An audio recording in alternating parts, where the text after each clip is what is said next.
그랄TV 가족 여러분, 오늘은 이우남 작가의 그 엄마 반성문에서도 몰입에 대한 것을 우리가 봤는데요.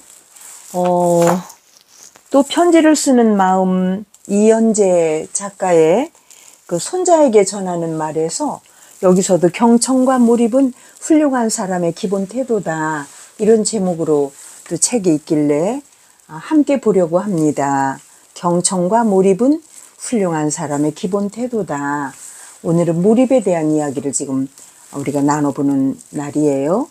자, 읽어보겠습니다. 다들 훌륭한 사람, 똑똑한 사람이 되려고 애쓴다. 공부하고 유학하는 것도 까닭이 다 훌륭한 사람이 되려 하는데 있지 않겠냐? 지금 이 손자가 지금 미국으로 유학을 갔어요. 6학년 이제 된 손주인데, 손주에게 편지를 이렇게 쓰는 그 할아버지의 마음이 여기에 전달이 되지요. 그렇다면 똑똑한 사람으로 성장해 가는 데는 어떤 태도가 필요한 걸까? 물론 사람마다 생각하는 기준은 다 다를 거다. 할아버지 경우는 열심히 남의 목소리에 귀 기울이고 몰입할 줄 아는 태도다. 그러니까 훌륭한 이의 인격을 존중하고 덕을 본받기 좋아하는 그 태도가 정말 훌륭한 사람, 똑똑한 사람으로 커가는데 필요한 요소가 되지 싶다. 현수야, 한국 역사상 누가 가장 뛰어난 임금일까? 너도 생각해보면 알겠지만 세종 임금을 꼽는 데는 별 이의가 없을 거다. 한글 창제뿐만 아니라 학문, 과학, 예술, 국방 등 각 분야를 두드러지게 발전시켰기 때문이다. 많은 이들이 질문을 던진다. 어떻게 세종 임금은 그토록 훌륭한 인재들을 곁에 두고 그 큰 업적들을 남길 수 있었는가 하고 말이다. 형 동생을 넘어서 임금이 된 세종 임금은 남다른 경청과 몰입 태도를 지녔다. 그 누구보다도 더 애써서 잘 배우려고 했다. 잘 배우려 하자니 더 잘 들어야만 했다. 잘 들으니 판단이 옳게 서고 판단이 옳게 서니 해야 할 일에 몰입할 수가 있었다. 심리학자들은 말한다. 몰입은 고도의 집중력을 갖고 자기가 하는 일을 충분히 즐기는 상태라고. 이를테면 무라일체, 무아지경, 모라지경 이런 것들을 즐겼다는 것이다. 한글 반포 후에 최만리나 고야케의 반대 상소는, 고야케라는 것도 사람 이름이에요. 그들의 반대 상소는, 그러니까 한글을 지을 때 이렇게 반대하는 상소들을 지금 받은 거지요. 세종 임금의 경청 몰입 태도를 입증하는 좋은 예이다. 훈민정음 반포 2개월 뒤에 최만리가 상소를 올린다.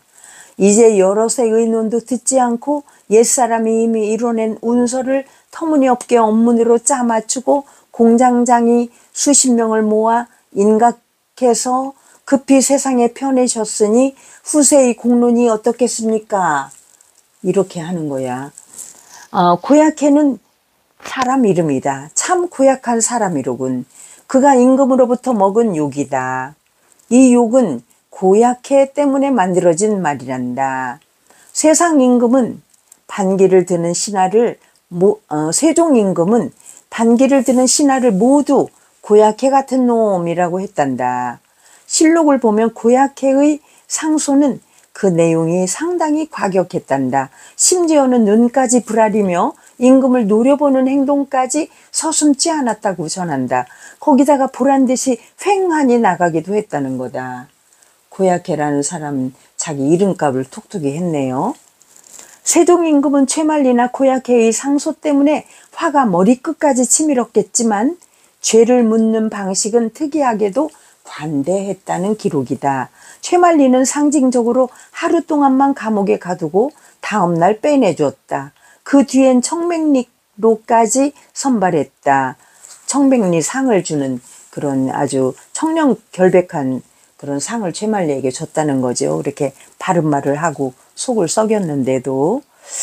자, 그 뒤엔 청백리로까지 선발했다. 고약해 역시 고약한 놈이라고까지 욕을 해줬지만 나중엔 오히려 그를 대사원 사원부의 장관, 즉 정의품이라는 직책까지도 올려주었다. 왜일까? 까닭은 한 가지다. 신하들로 하여금 용기를 내서 말문을 열도록 하고 또 신하들에게 말문을 틔워줘야 오히려 더 많은 진실을 경청할 수 있었기 때문이다. 이게 큰 그릇은 다른 거예요. 남이 바른 말을 하면 못 알아듣고 그거를 못 견뎌하고 불쾌해하고 이렇게 하는 사람과는 정말 다른 세종대왕의 모습이죠. 평생 몰입 연구에 몰두한 미하이 칙센트미하이는 몰입 조건 3가지를 제시한다. 명확한 목표 설정, 적절한 난이도 유지, 결과의 피드백, 확인. 그것이 바로 그것이다. 이런 조건으로 몰입하는 날은 유난히 신나고 즐겁단다. 이를테면 몇 시간씩 읽고 쓰고 일을 많이 했는데도 오히려 몸이 가뿐하고 피곤하지 않다는 거다. 도리어 가슴이 벅차고 느낌도 뿌듯하단다. 왜일까? 집중 탓이다. 몰입하면 주위에서 어떤 일이 벌어지는지 잘 인식하지도 못한다. 대표적인 건 시간의 흐름이다. 한참을 몰입하다 보면 지금이 낮인지 밤인지 4시간 아니면 5시간이 지났는지 모를 때가 많다. 이같이 몰입하고 나면 같은 일이라도 스트레스 덜 받고 오히려 결과에 대한 충만감, 행복감을 더 갖게 된다는 것이다. 세종 땐 유독 창의적 인물이 많았다. 학문적으로는 성삼문, 박백년 그런 집현절 학사들, 관리로는 황희, 정승 같은 사람들, 국방으로는 대마도 여진족 정벌에 성공한 최윤덕 장군, 육진을 개척한 김종서 장군, 과학으로는 이천, 장영실, 음악으로는 박연 같은 인재들이 나타나서 뛰어난 업적들을 수두룩하게 남겼다. 이게 세종대왕의 그 시대에 주변에 그렇게 사람을 기른 거예요. 하늘은 어떻게 유독 세종 때에만 인재를 그토록 많이 모아낼 수 있었을까? 세종 임금의 위대함을 밝힐 수 있는 동의는 바로 여기에 있지 싶다. 훌륭하고 똑똑한 인재들로부터 남다른 경청과 몰입이 없었다면 과연 그러한 인적 자원의 발굴이나 위대한 업적 수행이 가능했었을까? 현수야, 어떻게 공부해야 더 훌륭한 사람, 더 똑똑한 사람으로 성장해 갈 수 있을까? 앞으로 더 깊이 생각해 갈 과제다. 오늘은 여기서 줄인다. 잘 있어라 현수야. 안녕. 이렇게 현수에게 일주일에 한두 번씩 꼭 할아버지가 편지를 보내요. 미국에 있는 어린 손주에게.